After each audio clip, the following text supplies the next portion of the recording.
Bonjour à tous, j'espère que vous allez bien. Aujourd'hui on se retrouve pour parler de My Hero Academia, tome 3, 4 et 5. On va tout simplement parler de l'arc du tournoi de Yue.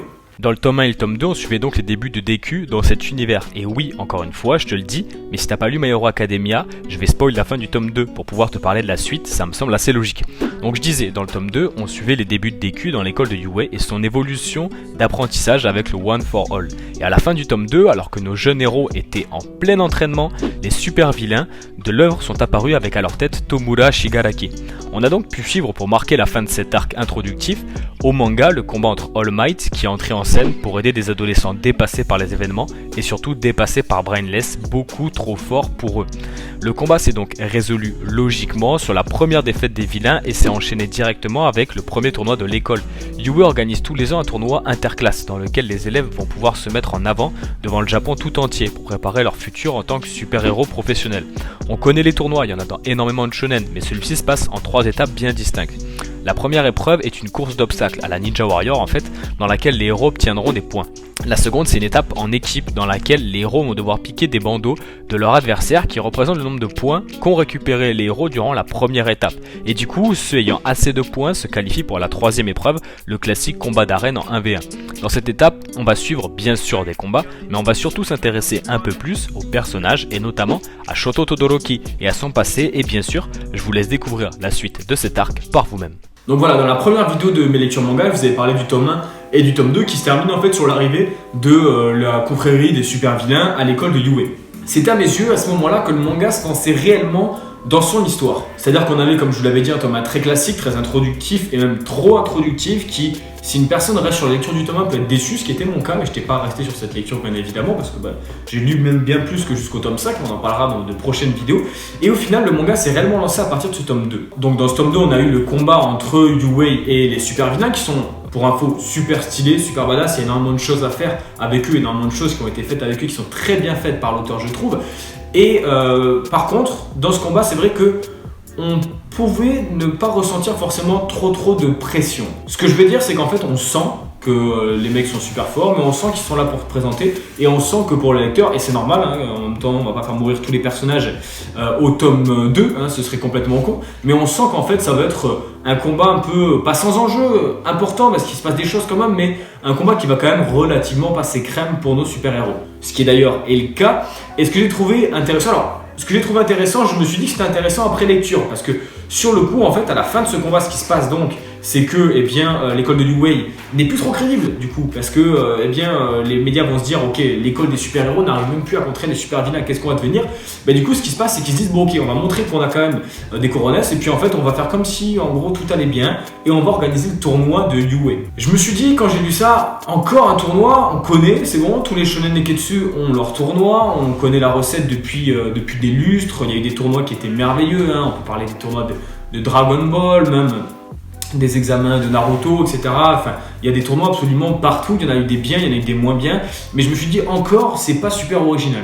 Mais au final, en fait, c'était pas mal foutu, parce que ce tournoi, en gros, s'est fait, comme je vous l'ai dit, en 3 étapes, hein, je vous l'ai dit dans la présentation du manga, mais au final, je me suis dit que l'étape qui allait le plus me saouler, c'était l'étape des combats en 1v1, parce qu'on connaît à mort, et donc quand j'ai vu que première étape c'était une course, je me suis dit ok, c'est original, mais au final, bon, c'était bien, mais un peu osef quoi. Le deuxième, c'était ce combat en équipe pour choper les bandeaux des adversaires.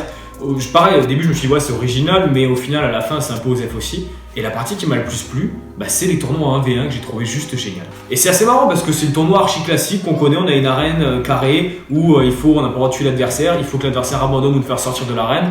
On connaît à mort, mais ça nous a permis de nous intéresser en profondeur à plus de personnages et de manière plus précise. Parce que ça n'avait pas été fait plus que ça, à part avec Deku et un petit peu Kachan rapidement, mais on s'est surtout intéressé à Shoto Todoroki durant ce tournoi. Et en fait, d'ailleurs, il y a même un tome qui s'appelle Shoto Todoroki, les origines, qui se passe durant le tournoi et qui nous explique la vie de ce personnage. C'est un des personnages que je préfère actuellement lire dans le manga. C'est un des personnages que je trouve le plus abouti, le plus intéressant, et il nous raconte son passé en fait avec son père Endeavor qui est super stylé, et sa mère, et en fait le fait qu'il soit meurtri par son histoire. J'ai trouvé ça super bien fait, super bien mis dans le tournoi et surtout super bien géré par l'auteur entre le fait que Deku, je vous laisserai découvrir bien sûr, mais le boost à mort pour essayer qu'il devienne qu'il sorte un petit peu de ses tourments, etc. J'ai trouvé ça trop bien foutu. Donc en fait, ce tournoi était super bien. Ce tournoi était super bien parce que, premièrement, il nous a permis de nous intéresser à d'autres personnages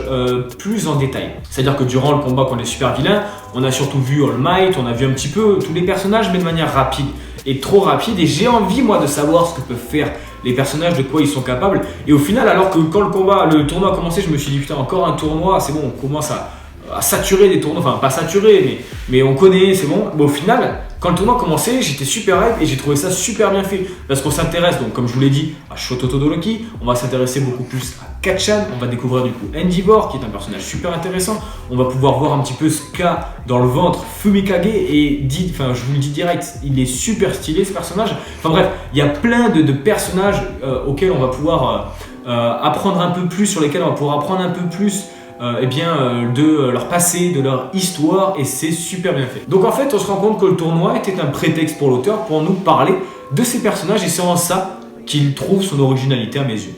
Et franchement, le cliffhanger de cet arc, c'est vraiment merveilleux. Et je trouve que ce cliffhanger, en fait, il rajoute ce que je vous disais qui me manquait. C'est-à-dire qu'en fait, je vous disais qu'il manquait peut-être un peu de pression, un petit peu d'enjeu réel, parce que ce combat contre les super vilains, on sentait bien sûr, alors vous pourrez me dire oui, All Might il a été super solide et tout, c'est vrai, ça a été un beau combat, c'était stylé et tout, mais il manquait pour moi l'enjeu peut-être plus personnel.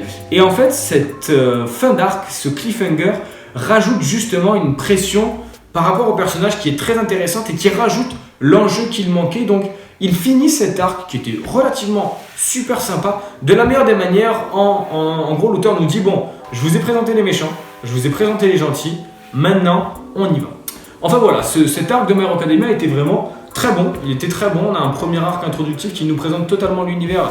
Alors bien sûr, on peut dire qu'il y a plusieurs arcs, il y a l'arc super vilain, l'arc tournoi du Way, mais en gros ces 5 premiers tomes nous présentent l'univers, nous présentent ses enjeux, les contraintes et les tenants et les aboutissants des personnages. Donc j'ai trouvé ça bien foutu, j'ai trouvé que l'auteur gérait bien son truc, son univers est super bien abouti, et c'est un super manga. Donc je vous conseille bien évidemment, c'est pour ça que je vous en parle, de vous faire votre propre avis en lisant cette œuvre. Et si c'est déjà le cas, dites-moi dans les commentaires ce que vous avez pensé de ces 3 tomes de My Hero Academia. Et bien sûr, j'espère que cette vidéo vous aura plu. Si c'est le cas, tu connais, tu me le dis dans les commentaires, tu likes, tu viens discuter avec moi sur les réseaux sociaux, Twitter, Instagram, et tu t'abonnes pour rien rater des prochaines vidéos. Mais surtout, poto, tu te portes bien. On se retrouve très vite pour de nouvelles vidéos. Ciao à tout le monde.